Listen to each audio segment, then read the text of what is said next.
Anda kembali lagi dalam program Profit dalam segmen G20 Indonesia CNBC Indonesia bersama saya, Syafina Nasyar.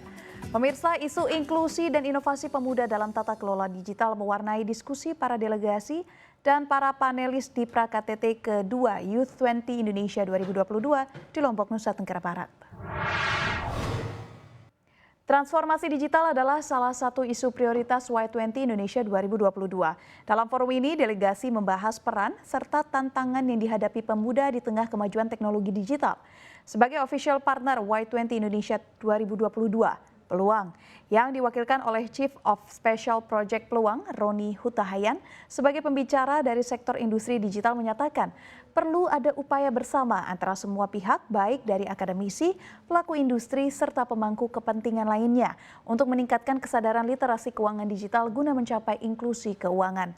Roni juga menyampaikan bahwa Peluang akan terlibat langsung dalam forum diskusi ini, khususnya dalam agenda transformasi digital yang fokus membahas mengenai peran pemuda dalam tata kelola digital dan kesadaran keuangan digital. Dan untuk membahas terkait hal ini sudah hadir secara eksklusif di studio CNBC Indonesia VP External Affairs Peluang, Wilson Andrew. Halo Pak Wilson. Halo Safinas. Apa kabar ya Pak? Baik sekali. Baik Pak, ini berkaitan dengan agenda dari Y20 Indonesia 2022 dalam rangka Digital Transformation di Lombok kemarin. Seperti yang kita ketahui dipaparkan bahwa sektor fintech ini terus bertumbuh di tanah air. Lantas bagaimana dengan potensi investasi di era digital saat ini Pak Wilson? Baik, jadi potensi investasi itu tidak terlepas dari proses transformasi digital dan besarnya ekonomi digital saat ini di Indonesia yang sudah mencapai nilai 70 miliar dolar Amerika. Hal ini yang tertinggi di ASEAN dan oleh karenanya tren berinvestasi di masyarakat sedang berkembang pesat di mana pertumbuhan investor retail di Indonesia pada tahun 2021 mengalami kenaikan hingga 93% dibandingkan dengan tahun 2020. Pertumbuhan masif dari investor retail ini didominasi oleh generasi milenial dan juga generasi zilenial dan diperkirakan nih ya dapat bertumbuh hingga 136,5% lebih di tahun ini, di tahun 2022. Peningkatan jumlah investor juga berbanding lurus dengan pertumbuhan nilai aset investasi masyarakat secara total. Dapat dibayangkan bahwa kapitalisasi pasar modal mencapai lebih dari 5.400 triliun dan reksadana sudah mencapai 800 triliun rupiah. Oleh karena itu, misi kami di Peluang adalah membantu masyarakat luas untuk mengakses produk-produk investasi melalui platform investasi Peluang yang merupakan multi aset yang digunakan dan didukung oleh mitra-mitra perusahaan kami yang berizin dan juga diawasi oleh regulator terkait. Jadi kami ingin memang mendemokratisasi akses ke manajemen kekayaan, sesuatu yang dulu mungkin hanya dapat diakses oleh sebagian kecil masyarakat. Ya baik Pak Wilson, ini berdasarkan hasil dari diskusi pra-KTT Y20 terungkap bahwa partisipasi masyarakat Indonesia dalam investasi masih jauh tertinggal dari inklusi digitalnya. Sebenarnya apa yang menyebabkan hal ini terjadi Pak? Memang benar. Jadi yang dikatakan oleh Pak Roni Hutahayan, Chief of Special Projects Peluang, dalam talk show pra-KTT kedua Y20 di Lombok kemarin, bahwa partisipasi masyarakat dalam melakukan investasi masih tertinggal jika dibandingkan dengan inklusi digitalnya.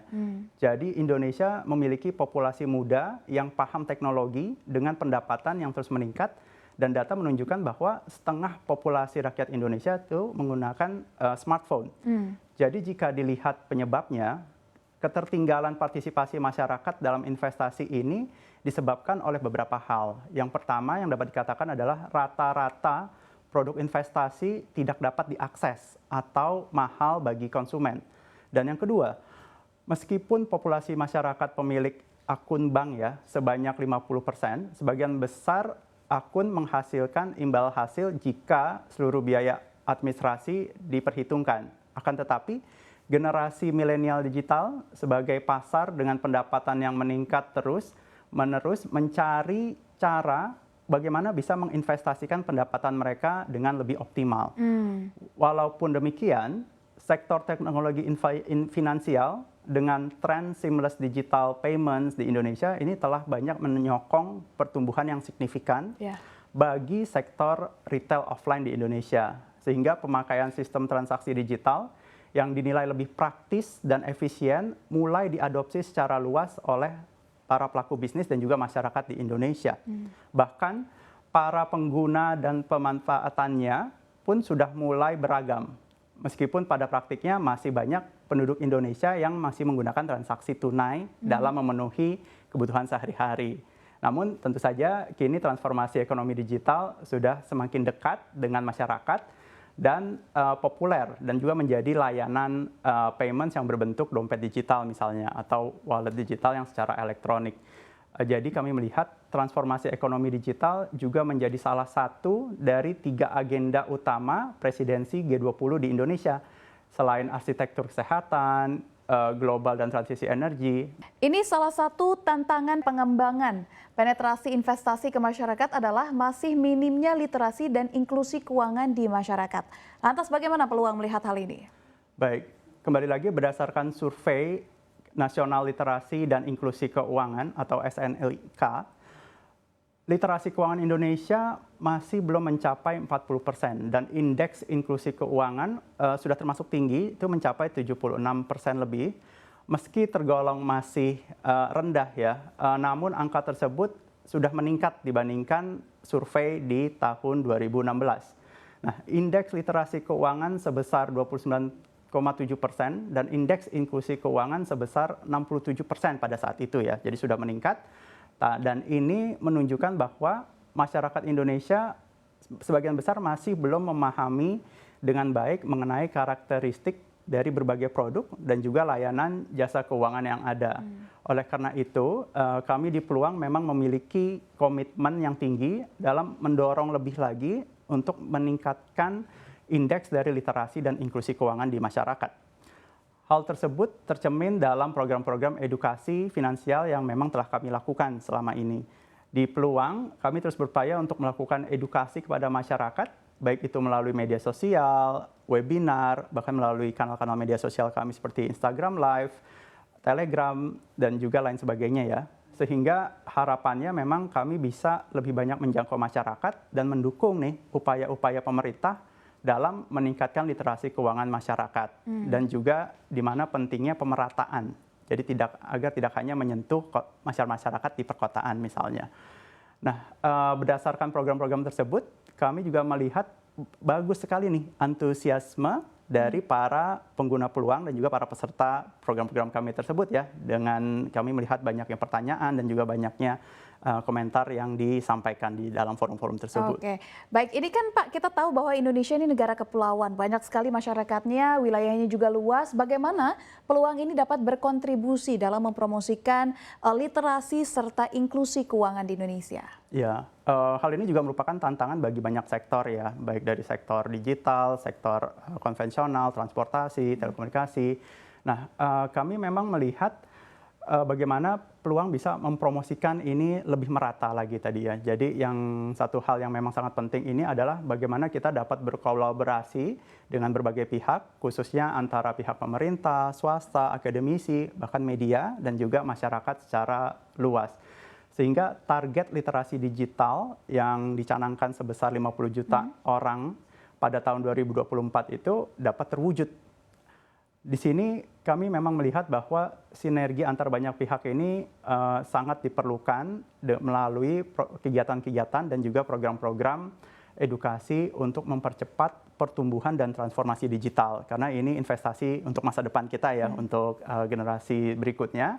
Dan kami sangat berharap program-program yang sudah dilakukan dengan banyak pihak ini dapat memberikan dampak baik bagi pertumbuhan keuangan digital di Indonesia. Nah, Peluang memang turut serta juga dalam membangun percepatan transformasi keuangan digital melalui program-program edukasi masyarakat tadi ya, seperti edukasi-edukasi finansial. Salah satu topik kami adalah Peluang Talks misalnya, di mana kami dapat memberikan pelajaran dan juga konten-konten edukasi yang dapat diakses dengan mudah oleh para pengguna kami dan juga masyarakat luas. Tentunya kami juga banyak mengundang para narasumber yang memang ahlinya dan juga kredibel untuk memberikan konten-konten edukasi finansial tersebut. Baik, menurut Peluang sendiri seperti apa nih masa depan dari literasi keuangan di tanah air? Ya, menurut saya sih dengan perkembangan seperti sekarang ya ini cerah 20-30 tahun ke depan. Karena pada talk show yang diadakan pada saat pra-KTT kemarin di Lombok, itu banyak sekali hal-hal yang menarik yang dapat kita lihat ya. Dan memang topik ini menjadi salah satu topik perbincangan yang hangat. Di mana beberapa kalangan profesional yang hadir mengemukakan bahwa literasi keuangan di Indonesia dapat diimbangi dengan adanya kerjasama antar pihak ya, pemerintah dan swasta khususnya. Dan seperti pesan dari Pak Erick Thohir, Menteri BUMN kita, yang mengajak anak-anak muda untuk terus memainkan peran aktif sebagai agen perubahan di tengah disrupsi digital yang terjadi saat ini. Dan di samping itu banyak upaya dari pihak pemerintah dalam mendorong transformasi digital melalui pembangunan konektivitas. Contohnya seperti Wi-Fi di desa, yang ini sangat diperlukan bagi kita sih. Serta dukungan teman-teman pelaku usaha dalam hal pengembangan lebih lanjut. Sehingga jika hal tersebut dapat dilakukan secara harmonis oleh beberapa sektor, secara beriringan, maka diharapkan pada tahun 2040 nanti literasi keuangan dan digital Indonesia dapat semakin meningkat sesuai dengan harapan. Mengingat angka partisipasi masyarakat dalam sektor investasi di sini masih tergolong rendah ya, mencapai masih kurang dari 5%. Jadi banyak sekali PR yang akan dilakukan, tapi kita melihat kolaborasi yang dilakukan juga akan dapat mencapai target yang lebih baik. Oke, baik. Ini diskusi kita semakin menarik, Pak, tapi ditahan dulu, kita harus jeda berikut ini. Dan pemirsa jangan kemana-mana, tetap saksikan Profit di CNBC Indonesia.